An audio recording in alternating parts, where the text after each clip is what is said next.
I've transferred your father's inheritance to my account. Starting over with someone who actually understands me.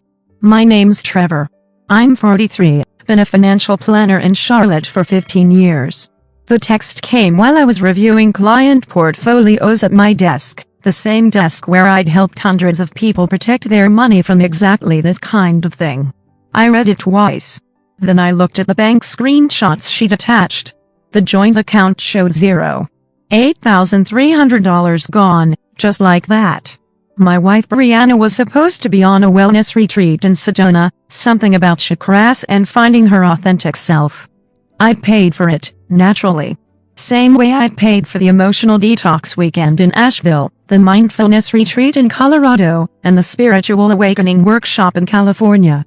She'd been different since my dad passed 6 months ago, colder, more demanding about money, always pushing to understand our finances better, wanting access to accounts, asking questions about the inheritance. I typed back, understood. Have fun. Then I set the phone down and went back to work. The thing about being a financial planner is you see patterns. You learn to spot the warning signs. When someone suddenly becomes interested in joint accounts after years of letting you handle everything, that's a red flag. When they start asking about your father's will before the funeral's even over, that's another one. When they insist on having access to manage our money together right after significant inheritance hits your account. Well, that's not a red flag anymore. That's a siren. My dad had been a mechanic. Owned a small shop on the outskirts of town. Worked 16-hour days. Saved every penny he could. He'd left me everything. Not much by some standards, but it meant the world to me. It was his life's work. His legacy. His way of making sure I was taken care of. Brianna had always resented how close my dad and I were. She'd roll her eyes when I'd spend Sundays at his shop, helping him with the books or just talking. She'd make snide comments about Daddy's boy when she thought I couldn't hear. After the funeral, she'd started her wellness journey. Said she needed space to process grief. Needed to find herself. Needed expensive retreats to heal her chakras. I'd suspected something was wrong when she kissed me goodbye at the airport. Too long. Too intense. Like she was saying goodbye for good. Now I knew why. Brianna and I had been married 8 years. Met at a coffee shop downtown when I was 35 and convinced I'd stay single forever. She was beautiful, charming, said all the right things about wanting a stable life with a good man. The first few years were good. She worked at a boutique, made decent money, split expenses fairly. We bought a house together. Talked about kids. Planned vacations. Normal married couple stuff. But something shifted after we hit year 5. She started complaining about being spiritually unfulfilled. Began attending workshops about finding your higher purpose. Started following influencers who preached about toxic relationships and limiting beliefs. My dad noticed it before I did. She's pulling away from you, son, he'd said one Sunday while we were working on his books. I see it in how she looks at you. Like you're in her way. I defended her then. Said she was just going through a phase. Exploring herself. Finding her path. Dad had just nodded and gone back to the ledger. He'd been right, though. The pulling away had been gradual. She'd stopped asking about my day. Stopped caring about client stories or office drama. Started spending more time on her phone. More nights out with friends I'd never met. The wellness retreats had started small, a weekend yoga workshop here, a meditation class there. But after my dad's diagnosis, they got bigger. More expensive. More frequent. I need to process this energy, she'd say when I questioned the costs. Your father's illness is affecting my spiritual balance. I paid for them because I loved her. Because I thought grief affected people differently. Because I wanted to be understanding. The warning signs had been there for months. She'd started asking about our finances more often. Wanted to understand our investment accounts, our savings, our financial planning. Said she felt left out of important decisions. When my dad's will was read, she'd been right there beside me. Squeezed my hand when the lawyer mentioned the amount. Whispered about how we could really start fresh now with that kind of money. I thought she meant together. She pushed hard for joint access to everything. Said married couples should share all their finances completely. Made it sound romantic, like some deeper level of trust and commitment. I'd agreed to joint access on our regular accounts. But something in my gut held me back from putting Dad's money there directly. Maybe it was all those years of seeing financial disasters in my office. Maybe it was just instinct. Whatever it was, I'd listened to it. I sat in my office for a long time after getting her text. Didn't call anyone. Didn't break anything. Just sat there, thinking about the $8,300 she thought she'd stolen. The amount was perfect, actually. Enough to feel significant, if you thought it was everything. Small enough that losing it wouldn't ruin me, if something went wrong. See, the thing about financial planning is, you always have contingencies. You plan for the worst-case scenario. Because people are predictable in their worst moments. Greed makes them sloppy. Desperation makes them stupid. And betrayal makes them overconfident. I've seen it happen to clients dozens of times. The wife who cleaned out accounts during divorce proceedings. The business partner who transferred funds right before disappearing. The adult child who drained their aging parents' savings. They all made the same mistake. They thought having access meant having control. I opened my laptop and checked the real accounts. The Wyoming LLC was untouched. Dad's money was exactly where I'd put it 6 months ago, earning steady returns in a diversified portfolio. The trust fund I'd established was secure. The investment accounts were protected. Brianna had taken the bait money, the small amount I deliberately left accessible in our joint account, after she'd pushed so hard for financial transparency. The amount that would make her feel victorious, while protecting what actually mattered. My phone buzzed. Another text from her. I know you're upset, but this is for the best. We both know our marriage has been over for months. At least now we can both move forward honestly. Honestly. That was rich. I'd been honest with her about everything, except the one thing that mattered most. The one thing my gut had told me to protect. I thought about my dad. About all those Sundays in his shop. He taught me more than just how to balance books. He taught me how to read people. How to see what they really wanted. How to protect what mattered. Trust, but verify, he used to say. And if you can't verify, don't trust. I'd verified Brianna's character over the past few months. Watched her push boundaries. Test limits. Probe for weaknesses. She failed every test, without realizing she was being tested. Now she thought she'd won. Thought she'd outsmarted me. Taken what was mine. Secured her future with whoever this someone who actually understands her was. She had no idea what was coming. I picked up my phone and typed a simple response, I hope the money makes you happy. Then I opened a new document on my computer and started making a list. Not a revenge list, a recovery list. Steps to take. People to call. Procedures to follow. Brianna had made her choice. Now I'd make mine. 3 days passed before Brianna called. I was at my desk, working through a client's retirement portfolio, when my phone rang. Her number. I let it go to voicemail. Trevor, we need to talk. I know you're angry, but you're being childish by ignoring me. Call me back. I didn't call back. Went home. Made dinner. Watched the news. Went to bed. Normal routine. She called again the next morning. Seriously, Trevor, this silent treatment is ridiculous. I took the money because it's what's best for both of us. You'll understand eventually. Still didn't call back. The third call came that afternoon, while I was meeting with the Hendersons about their college fund. My secretary knocked and said it was urgent. Trevor. Brianna's voice was sharper now. I know you're there. Pick up the phone. We have things to discuss. I excused myself from the meeting and answered. What do you want to discuss? I kept my voice level. Professional. The divorce paperwork. My lawyer says we need to file soon, to make everything clean. And before you get any ideas about fighting this, the money transfer was completely legal. We have joint accounts, remember? You gave me access. I remember. Good. So let's handle this like adults. I'll file no fault. We'll split everything else 50-50 and we can both move on with our lives. What about the house? I'll want my share of the equity, obviously. And half of your retirement accounts. My lawyer says I'm entitled to spousal support too, given how long we've been married. I almost smiled. Almost? Your lawyer said that? Yes. He reviewed our finances and said, I have a strong case. Especially with documentation of all the money you kept hidden from me. Hidden from you? Don't play dumb, Trevor. I know there's more money than what was in our joint account. Your dad's inheritance had to be worth more than $8,000. A mechanic who worked 40 years and owned his own shop. There's got to be hundreds of thousands somewhere. Now I did smile. She couldn't see it, but I smiled. You think there's more money? I know there is. And my lawyer knows how to find it.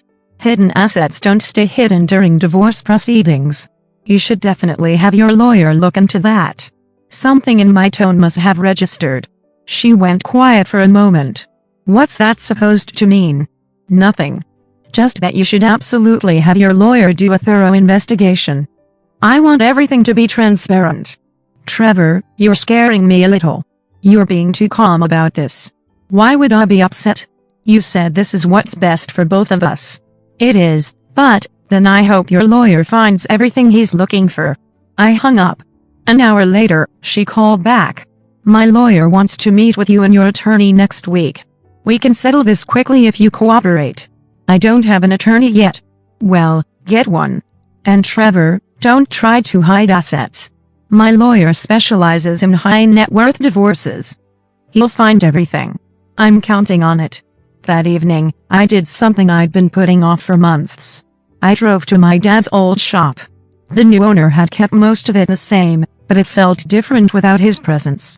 I sat in my truck in the parking lot and thought about the last conversation we'd had. 2 days before he died. He was lucid but weak. Son, I need to tell you something. About money. I tried to shush him. Told him we'd talk about it later. But he insisted. People will try to take what's yours. Family. Friends. Wives. Especially wives. Promise me you'll be smart about it. I'd promised, thought I was just humoring a dying man's paranoia. Turns out, he knew Brianna better than I did. The meeting with Brianna's lawyer was scheduled for the following Tuesday. I showed up alone, which seemed to surprise everyone. Mr. Sandlin, the lawyer said, shaking my hand. I'm James Patterson. I represent your wife in this matter. Brianna sat beside him, looking confident. She'd gotten her hair done, was wearing a new dress. The wellness retreat had apparently been good for her complexion too. Where's your attorney? Patterson asked. Don't have one yet. Figured I'd hear what you have to say first. Patterson and Brianna exchanged glimpses. This wasn't how these meetings usually went. Well, Patterson continued, let's cut to the chase. We've done some preliminary research into your finances and we know there are significant assets you haven't disclosed. Such as, your father's estate was valued at over $400,000 according to tax records. Yet only $8,000 appeared in your joint accounts. Where's the rest? I pulled out a folder I'd brought and set it on the table. Right here. Patterson opened it. Bank statements. Investment accounts. Insurance policies. The LLC paperwork. Everything. He went through it page by page, his expression changing as he read. Brianna leaned over, trying to see. What is all this? She asked. Patterson was quiet for a long time. Finally, he looked up. Mrs. Semblin, we need to talk privately. No, Brianna said. Whatever it is, say it here. We agreed on transparency. Patterson glanced at me, then back at her. The money you transferred from the joint account, it wasn't your husband's inheritance. What do you mean? I mean the account you emptied was funded by your husband's personal savings. The inheritance money never touched any account you had access to. Brianna's face went white. That's impossible. I saw the bank statements. I monitored the account activity. You saw what your husband allowed you to see. The $8,300 you took was money he deliberately placed in the joint account. The real inheritance is here, he said, tapping the folder, in accounts and investments you never had access to. But that's illegal. Hiding assets from your spouse is illegal. Patterson shook his head. Not when the assets were never marital property to begin with. Your husband inherited this money 6 months ago and immediately placed it in a separate LLC and trust structure. Completely legal. Completely protected. I watched Brianna process this information. Saw the moment it hit her. You set me up, she whispered. No, I said. I protected myself. There's a difference. The money I took is yours to keep, I added. Consider it a divorce settlement. Patterson was reading something else now, a document from the bottom of the folder. Mrs. Semblin, there's something else. Your prenuptial agreement includes a clause about asset transfer without consent. We don't have a prenup, Brianna said. Actually, you do, I replied. Signed 8 years ago. My copy is notarized and witnessed. He showed her the document. I watched her read it. Watched her remember signing it. We told her it was just paperwork for the house purchase. She signed without reading it. The clause was simple: any attempt to transfer assets without mutual consent would result in forfeiture of all claims to marital property. This can't be legal, she said. It's perfectly legal, Patterson said. And the money transfer you initiated falls squarely under this clause. Brianna looked at me with something I'd never seen before: fear. Trevor, please. We can work this out. I made a mistake. I'll give the money back. I stood up. Keep it, I said. You've earned it. I walked out of that lawyer's office feeling lighter than I had in months. Not vindicated. Not triumphant. Just free. Brianna caught up with me in the parking lot. Trevor, wait. Please. We need to talk about this. Nothing to talk about. You made your choice. I was confused. Emotional. The retreat, the spiritual work I've been doing, it made me realize things about our marriage. That what? That you wanted out? Fine. You're out. But not like this. I don't want to hurt you. I stopped walking and turned to face her. You didn't hurt me, Brianna. You showed me who you really are. That's actually a gift. The prenup. The hidden accounts. You planned all of this. I planned for the possibility. Big difference. She was crying now. Real tears. Not the manipulative kind I'd gotten used to over the past year. What about the person I'm seeing? You don't even want to know about that. No. His name is Derek. He's a life coach from the retreat. He understands my spiritual journey in ways you never could. Good for him. Don't you care that I'm leaving you for another man? I got in my truck and rolled down the window. Brianna, I stopped caring about what you did months ago. The only thing I cared about was protecting when my dad left me. Mission accomplished. She stood in the parking lot as I drove away, still crying, still probably not understanding that this had been over long before she ever met Derek the life coach. Over the next 2 weeks, I handled the logistics. Changed locks. Updated insurance beneficiaries. Closed joint accounts. Forwarded her mail to her sister's address, where she was staying.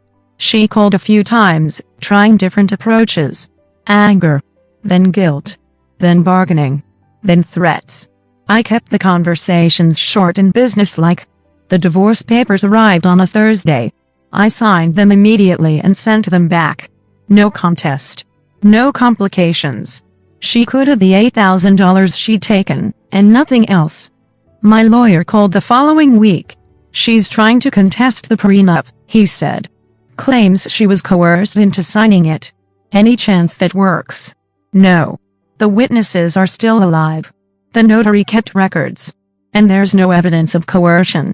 Plus, the asset transfer she initiated actually strengthens our position. How long until it's final? 6 months. Maybe less if she stops fighting it. She did stop fighting it.